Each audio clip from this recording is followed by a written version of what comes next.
Welcome back to Have Travel Memories YouTube show. I am your host, Paul. Although I'm just the guy who talks and introduces people, the people who really know travel are the Haverfields, the people I get to join on a regular basis talking about the state of the travel industry. And I am pleased today to be joined by JoDell and Jason Haverfield. And it's interesting, they have the same last name. Well, that's because it's a family business. The Haverfields are the travel industry, or are the travel agency that I get to talk to, and they're going to talk about the travel industry and all the stuff coming up that you need to know about. With, do you want to book a cruise? Do you want to book a flight? Are things available? Are things selling out? These are the kind of things that you need to know if you want to book a vacation.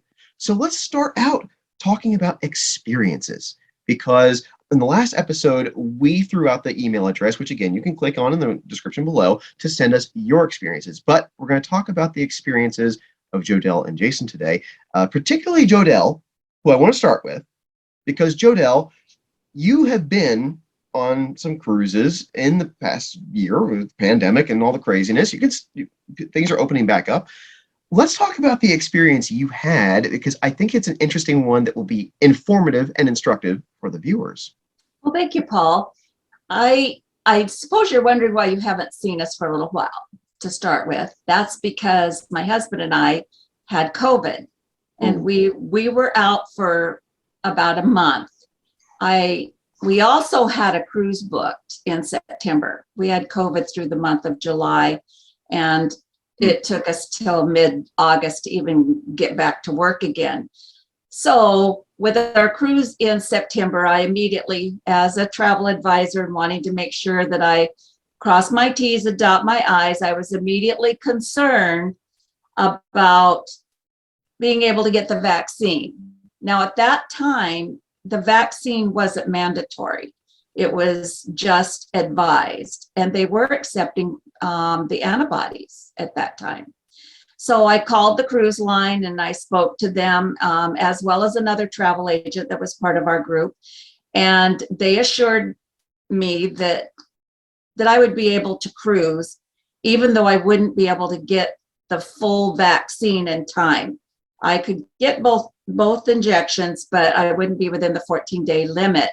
So they said that I could still cruise. I would just have to follow the protocols, and they would be different for those that were unvaccinated. And I decided that would be just fine, because I intended to make a podcast on that to show my viewers what that experience was like. They said that we would sit at a different dining room section and in the theaters and things like that. So I knew that it would be that way, but I had accepted that. However, when I got to the Fort Lauderdale, Port Everglades, when I got there and began to board the ship after doing all the PCR tests and all of those stressful things, which we had to do, they denied me access, saying that I was not within the 14-day limit. I was 6 days short. So I told them no, I had been approved, that 5% of the ship was unvaccinated, and that I would be able to cruise as part of the 5%. They said no, and they had decided also that they wouldn't accept the antibodies anymore, which I knew. But they said, no, we can't let you on. Now, what a lot of people don't understand is that when you're boarding a ship, there are people there that are what I call like the cruise line TSA, and their job is to vet people getting on board the ship. That is a third party. They are not employees of the cruise line. And a lot of people think that they are, but they're not. And they were not treating me well at all, in spite of the fact that I was already pre-approved. Here was my number one mistake. I didn't have anything in writing. And I know better than that. I should have had an email sent to me validating that I would be able to cruise on this particular cruise, which was scheduled in mid-September. So I didn't have anything to back me up. So being a travel advisor, when we have problems, we go to the top, as far up the ladder as we can go, which I did. and I got a hold of an executive at this cruise line, and he said, ask them to send someone from the crew down to talk to me. And they could admit me. I should be able to get on that cruise anyway. When I requested that, the third party representative told me no, they couldn't get off the ship. I knew that wasn't true. So I stood my ground and said, no, I want somebody from the crew to come down and talk to me. So finally they did. When this person came down from the ship, down the escalator to speak to me, she was flanked by 2 police officers. I think that was a means of trying to intimidate me. It didn't. I had never been out of control. As a travel advisor, I was always professional and never did anything that should warrant having a couple of officers there. But the administrator that came down from the cruise was nice to me, and she informed me that I would receive an FCC because I have another cruise I'm going on in January on the same cruise line. And she said, I'll just transfer it over. You'll get an FCC and we'll leave it at that. So I agreed to that. And I left. However, I discovered after I left that I did not receive an FCC at all, that I was going to lose my money in spite of being told, and I did have her put it in writing that time. So I had a copy of it. So I was then able to go in, and it took a significant amount of arguing on behalf of myself and another travel advisor that was on this cruise to get a refund. They did refund me, but they weren't going to. So that was really not at all what it was portrayed to me as a travel advisor. I know that there are a lot of people out there that are having some relatively unpleasant experiences as they're trying to get out there and cruise again. And I would like to hear what your experiences are. Did anyone have an experience that was similar to the one I described? I will be sailing again on the same cruise line, fully vaccinated this time, January 4th. And I know that one cruise line, Norwegian, has just announced that they will allow you to cruise with the home test, which they've been doing, but you only have to have that one test. You no longer have to have 2 PCR tests in order to board the ship as was before. You can do the home test, which has to be done by a professional. They are available. I intend to do a podcast on what that was like, because my husband and I will be doing that before we sail in January.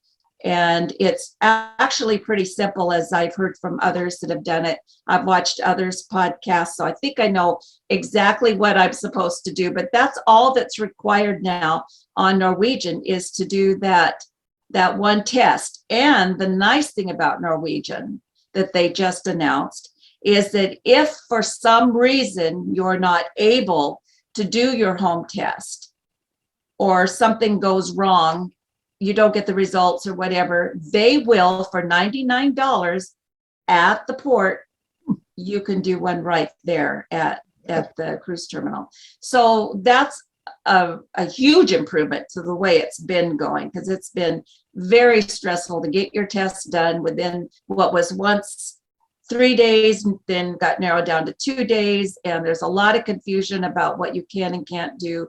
So at least Norwegian is recognizing that and trying to make things better. So I would like to hear about your experiences as you're trying to get out there. I will say this, more and more ships are returning to their ports that they were sailing from pre-pandemic. Okay. So that is a huge sign that things are getting back to normal. I know that some ships are sailing at 80% now. So more and more passengers are being on board. So there's all kinds of signs that more and more people are sailing and that things are getting closer and closer to normal. There are still protocols. There's still controversy over the antibodies. I don't know exactly what changes are coming, but we'll try to stay on top of it and let you know of some of these things. I know there's a lot of other podcasts out there that also tell you. So that's not really my focus with my podcast, to keep you up to date on everything. Let others do that. I would like to know about experiences, and I would really encourage everyone to use a travel advisor, though. Don't try to book your own and go without using someone that knows the industry and the protocols, and so that hopefully you could avoid any mistakes that will ruin your cruise. And get stuff in writing, apparently. Yes, absolutely. Get it. Just an email will suffice, and it's so easy to do that. Just say, "Oh, would you mind sending me an email so I don't forget?" There you go. And how much is the limited capacity kind of factoring into a lot of the sold out statuses of some of these trips? Because you just said, some are operating at 80% capacity, for example, and you can't pack them like you used to, and perhaps will again in the very near future, I hope. So is it kind of a lot of the sold out natures of what we're seeing? Is that due to interest and the fact that there's reduced capacity? I would say yes. That's why I've encouraged my clients that do want to venture out and try to cruise at this time to book right away, because they have been sailing at a lot smaller capacities. So if you want to go, you may not have a chance. But I mean, I have trips that are sold out, but they were for sale before the pandemic, and so people have been rolling them over and not getting refunds, taking credits or whatever. So I have things that are sold out. As far as new trips, we have the one on January 4th is sold out. Okay. There's no more availability, and that's been like that for a couple of months. Right. Oh, wow. And that's a new one that we set up. So that one's sold out. The Africa tour, is that one sold out? The Africa tour was pre-pandemic. Okay. That was a pre-pandemic tour that was canceled, rebooked, and it has been sold out and is still sold out. Wow. The people that want to go on that tour, it's a tour and a river cruise, they've stuck with it. Okay. Well, this kind of brings me then to talk about upcoming tours, upcoming events that are going on. I mean, Jason, I know you're still set to go on the Israel tour coming up, right? The March 2022 Israel tour, starting March 1st, is still scheduled. And is that full, or is that still has some availability? No, there's still some availability on that trip. Okay. Oh, cool. Okay. For information, I'll have my jason.haverfield@gmail.com. We'll put that in the in that link in the description below. So you just email me. I can send you the digital brochure, and you can see all about the Holy Land Classic Tour that we have been advertising. That is being provided to us by ETS Travel out of Tampa, Florida, a company that we have partnered with. It's been over a year now that we've been associated with ETS. They specialize in faith-based tours in many locations, and obviously the Holy Land, Jerusalem, the Galilee, the River Jordan, Bethlehem, all these interesting places that you want to see on the Holy Land Classic Tour. They take care of us. They have people that live in the area, in Jerusalem, and they take care of us. They do all of our tours. We spend 10 days between two hotels, so you only basically have to move once, but the rest of the traveling is done by air-conditioned buses. So everything is very, very well provided for, and it's very exciting to have this trip for us. The latest on being able to go, we do listen through ETS. We listen to their webinars where they speak with Israel Tourism to keep us up to date on the latest vaccination requirements. And as of right now, the requirements that will exist through, it looks like at least the first half of next year, which will include our March tour, the vaccinations have to be current within the previous 6 months of departing on the tour. Okay. So your vaccinations have to be current, And there will be some PCR testing, one before you go, one when you get to Israel, and one before you come home. So that's basically what you can expect for that tour. Could things change by March? Absolutely. We're watching to see. There are some people that that are not vaccinated that want to see if any kind of change will take place where they can go on that tour. By March, I don't know if we'll see those kind of changes. If we see those kind of changes, the Israel tourism said that possibly that would take place towards the end of 2022, as far as not requiring the vaccinations. But right now, if you are vaccinated and if you do want to be registered to go on this tour, which is March 1st through the 10th of 2022, I would recommend getting a hold of me right away if you are interested in doing a Holy Land Classic tour in March of 2022. Okay. Well, it's interesting traveling right now with talking about vaccines. And JoDell, you've talked about the state of the cruise industry and getting onto a boat. What's it like trying to get onto a plane right now? Is it better, worse, insane, rational? From what I've seen, as far as especially domestic travel, which is what I've looked at, do your homework. There's an airline in particular, I won't name names, but they're struggling, and the flight delays, mechanical delays, lack of employees, it's been very rough. Okay. Other airlines, not so much. So I would say, as a domestic traveler, especially as we're coming into the holidays, my advice is do your homework. Look at the airlines, look at their delays, read reviews. I'm sure there's plenty of those right now. The holiday season could be an interesting one this year. Unfortunately, we've seen more unruly passengers on flights. I think, the holiday stresses and anxiety and crowded airports could be a little interesting this year. And from what I'm seeing. So if you do plan to domestically travel, especially over the holidays, do your homework and know, I think you try to have an idea of what it's going to be like, and go early, obviously. If you can travel early, I think you'd be great. But really, just my advice as far as flying: look down the road, try to do your homework, look at the airline, and make your choice accordingly. Fair enough. Yeah, I don't think that the combination of packing more people in because more people are flying because they can, because it's the state of where we are with COVID, the stress of the holidays, and the fact that the airlines have been operating at low capacity and low profits, and they're trying to stretch dollars where they can, is going to make for a great combination of a bunch of really happy, cheerful people. So maybe I'll delay flying until next year. I'll just drive everywhere for now. So the takeaway that I'm getting from all of this is that things are opening back up. Things are getting closer back to normal. Trips are happening, but if you want to get in on these trips, you kind of got to act pretty fast, because the combination of low capacity, or lower capacity, I should say, and the demand for going on these trips is creating this nice little storm of things being sold out for a while, especially since people have, like with the Africa tour, they booked that a while ago, and it just keeps getting deferred. So what's your parting advice here before we end the episode today?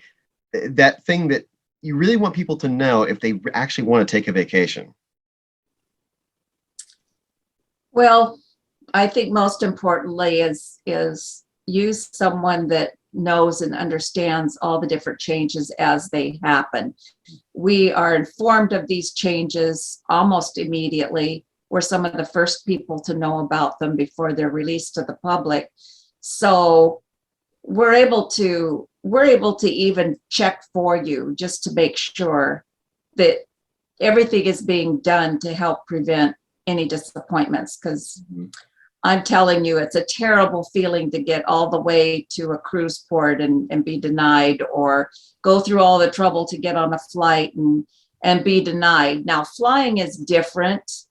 They're allowing anybody on. You don't have to be vaccinated. You do have to wear a mask, and that's about it. They hand you a little sanitizing kit.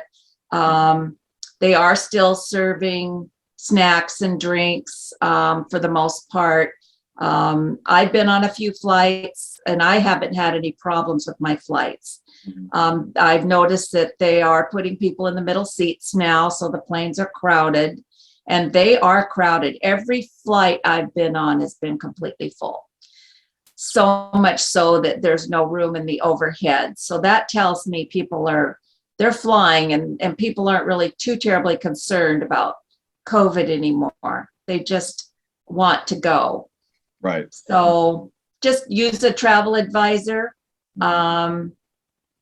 I was also going to say, as far as the Israel trip Jason's talking about, that is one of the trips like Africa that people were booked on pre-pandemic, and they've rolled it over. They're not giving that up. They want to go to Israel. Israel is fully vaccinated, and they're just being very careful right now. They could change. All of this can change on a dime. So you really need to find somebody you trust that you can rely on to help you get all the information. Absolutely. One thing I'd say about ETS travel is that they will take care of you. Yeah. No matter what. If there's a problem, they will be there. They very well know how to take care of any issues that will come up. They will be constantly on top of changes of anything that you need to be aware of. And, they've been doing this for years. They have tours that have already started this year. So they're down there every month with tours.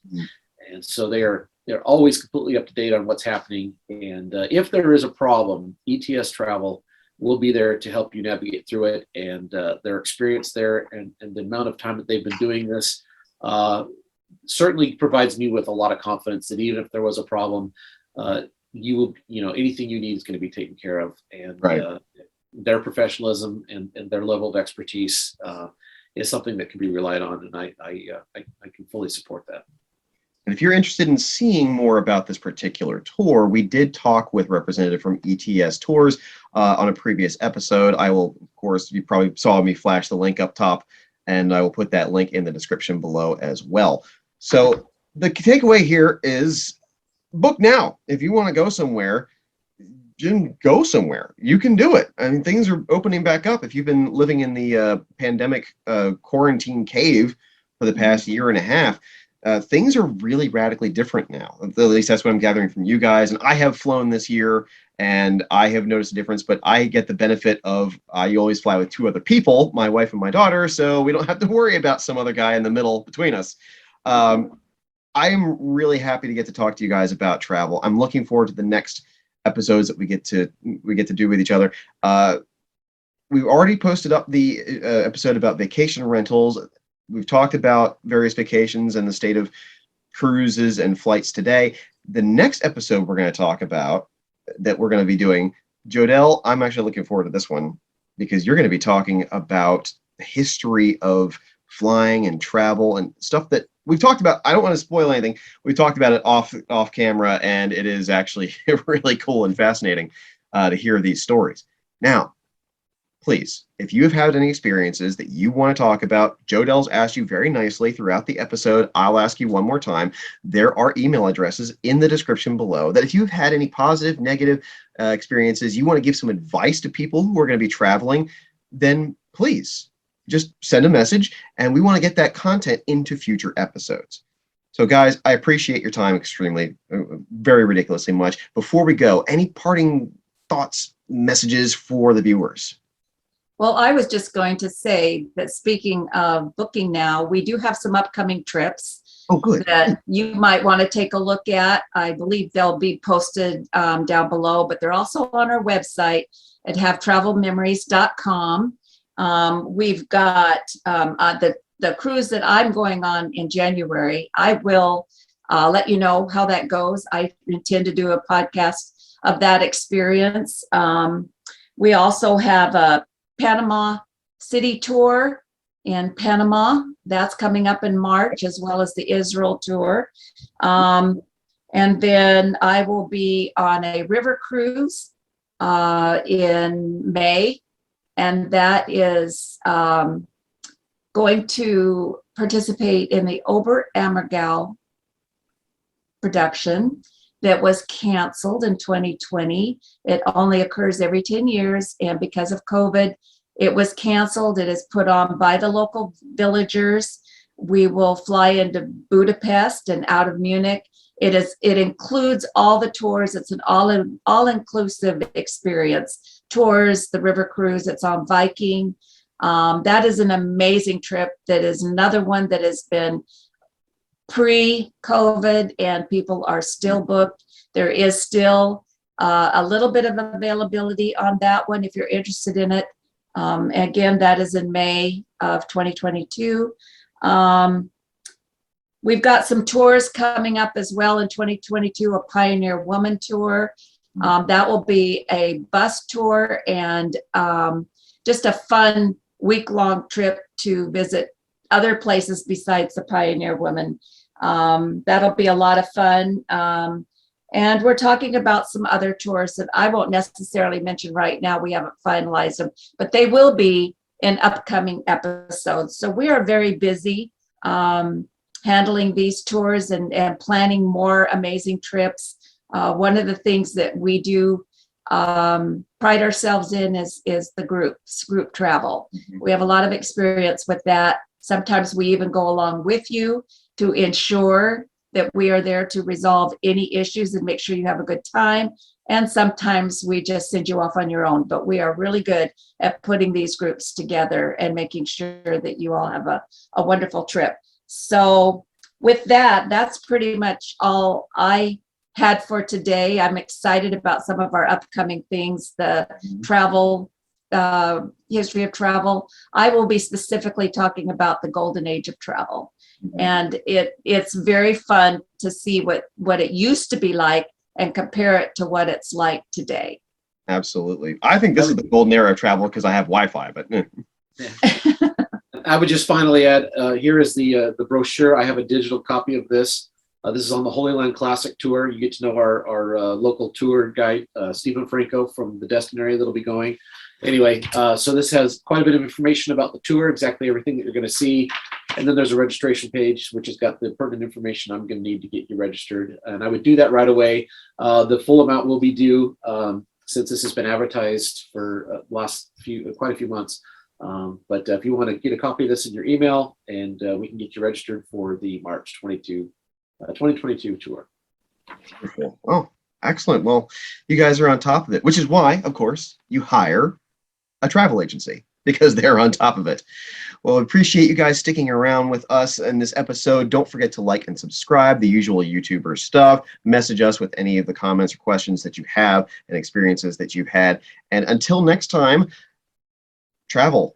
Go have fun. I know I'm going to. And pleasure, guys, as always. Thank you, Paul. Thanks so much, Paul.